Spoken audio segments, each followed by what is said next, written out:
This Valentine's Day, celebrate the one you love the most with Hallmark cards at Walgreens. Valentine's Day is the best time to send your favorite person a reminder of just how much they mean to you. A Hallmark card is a super simple and beautiful way to say how grateful you are for the love you two share. Don't forget, Valentine's Day is Saturday, February 14th. Visit Walgreens today to find a Hallmark card that shows just how much you love them. Because love lives here. Every team, every topic, everywhere. This is Believe.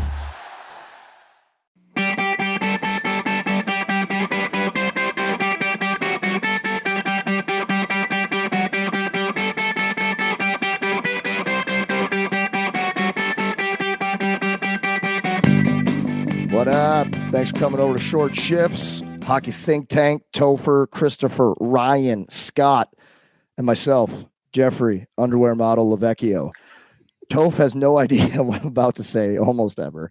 And I did not come up with this one. I cannot take the cred. All right. Our unbelievable podcast producer, Steph, said, I got a great one for you. All right. So, Topher, your topic, which you can't choose, you have to do it. We have probably 9 minutes left now. I didn't look at the clock when we started. Damn it. So the new PWHL that launched yesterday has a new penalty kill rule. We were talking about this in the gym today with the boys. For those of you who don't know, if you score on the penalty kill, the penalty's over. You're done killing. Like it? Don't like it? Is this something that you think the NHL or college or juniors would ever adopt? Go. First of all, love it. Absolutely love it. Why not reward that team even more for getting a goal? And that's going to force teams to maybe play a little bit more offensively on the penalty kill, which when the game is scoring more goals, the game is better. Secondly, if you are not paying attention to the PWHL, you need to be paying attention to the PWHL. It's the new professional women's hockey league that was created. There was a lot of crazy stuff that happened to get this going and to actually make it a viable league. As a father of 3 daughters, I am so in debt of gratitude to the people that made this thing go. There's 6 teams right now, and hopefully that expands to more. I'm actually a little bummed that they don't have a team in Chicago, but they just had their first games this weekend. And the team in Toronto that played, it was Toronto versus New York, and the first game ever, they sold out. And don't tell me that nobody wants to watch women's hockey, because that is a farce. Women's hockey is incredible. We need to put more visibility on it. And I think it's an incredible product. So if you haven't been aware of what's going on in women's hockey, check out the PWHL. It's incredible. And we've had some people on the podcast that are playing in the league, talking about like Kendall Coyne-Schofield, Nick Hensley. Is Nick playing in PWHL? Yep. I think she is, right? High draft pick, bro. Yeah. So, and others, Brianne Jenner's been on. She came on with the Cornell Olympians when she was on with a couple other people that are playing in that league right now.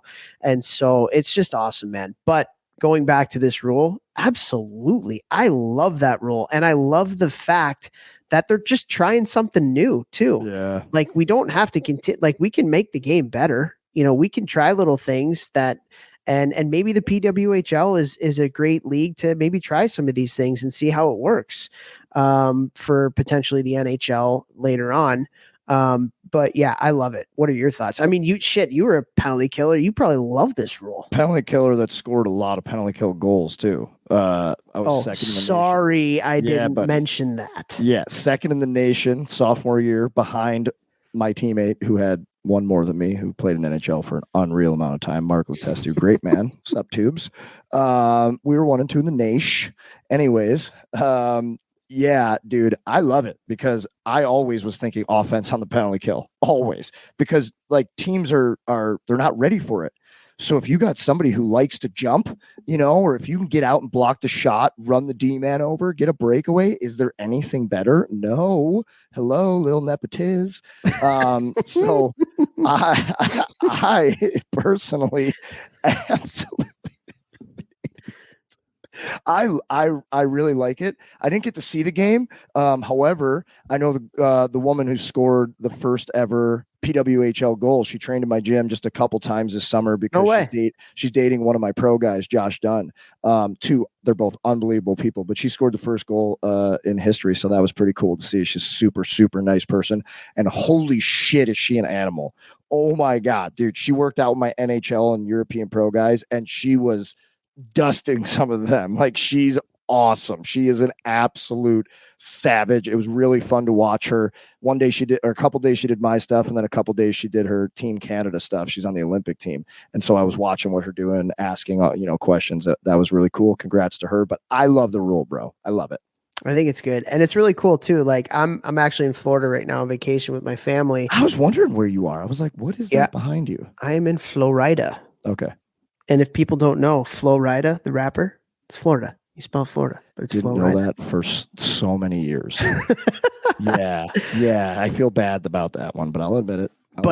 I'm sitting in the pool, and we've become friendly with this couple. They're actually from Ottawa, and they got two little girls, kind of the same age as ours. So we were all playing kind of in the pool together today, and I was sitting and talking with some of their family, and they're from Ottawa, and they have a PWHL team there, and we were talking professional women's hockey in Florida.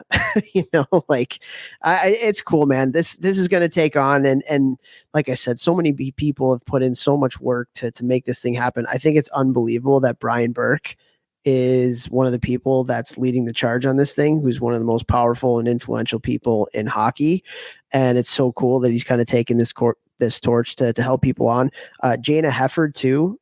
For those of you who don't know who Jana Hefford is, she is one of the best women's hockey players of all time. She's from Canada.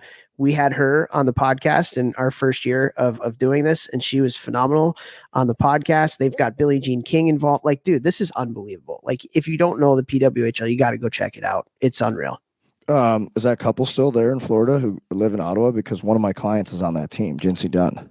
Oh, really? Yeah, she's on that, and that's actually Dunner's sister. That's her sister, so, yeah. So they'll play against each other this year. But yeah, tell them that. That's pretty cool. Nice. That's awesome. Are they going to go to a game? Did you convince them? For sure. Yeah. They want, and they said they tried to get tickets for their first couple games, and it was sold out already.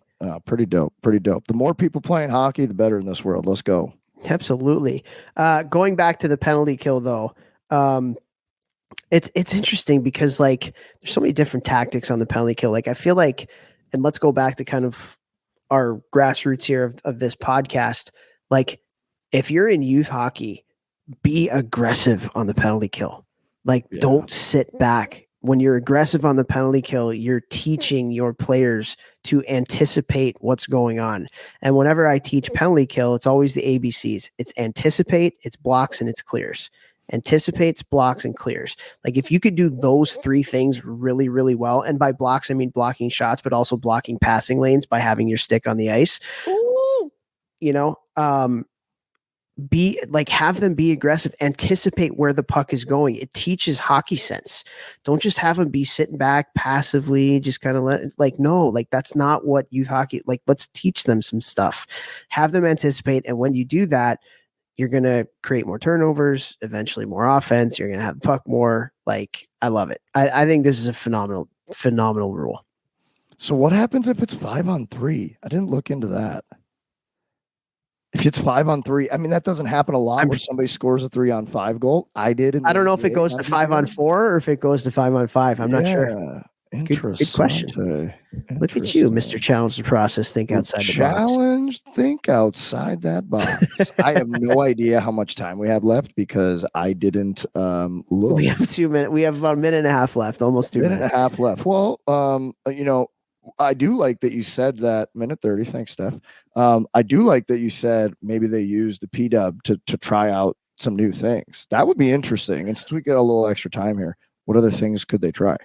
Well, I mean, you look at, like, for the power play and the penalty kill, you look at kind of what they're doing in youth hockey where you can't ice it on the PK. Some people will say they hate that. That's a very polarizing one. Some people actually I hate that personally, but just I like it personally. As a power play guy, I love it, but on the penalty kill, I hate it. So yeah, that might be it. it depends on how many penalties our teams get. I will say so at Cornell, awesome defensive team, structure wise, really believe in it. Once a week, every week, we would practice the penalty kill where we were not allowed to ice it. And you had to find your teammates. Yeah. And you had to make passes. Yeah. And it teaches hockey sense. So there's value to that. There's also value the other way of like, especially once you get to like bantams and midgets and you got to go play juniors where their rule changes now, like. Yeah. Because honestly, getting it out when you're under pressure, like a power play, when is you're a skill. Kill, it is a skill. It's hard. It's That's really something hard. I actually really had to practice because you gotta kind of play chess on the ice while you got guys all over you. Yeah. We only got a few seconds left. Do you want to read this rule on the bottom now? If you're on YouTube, you can see it. Go ahead. Said if a PWHL team scores a goal while on the penalty kill, the remainder of the penalty, parentheses, or the penalty with the least amount of time remaining, other parentheses, will be canceled so long as it is a minor penalty. So if it's a 5-on-3 and there's a minute left on the first penalty, you score, that first penalty goes off the board. There's still however much time was left on the second penalty, probably is how I would assume that would happen. Nepotist. Time's up. Share the show. Love you guys. P-Dub, Jim T. Love you. Ella Shelton.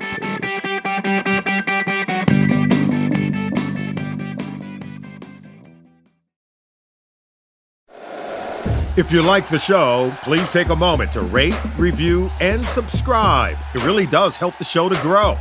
Thank you for listening.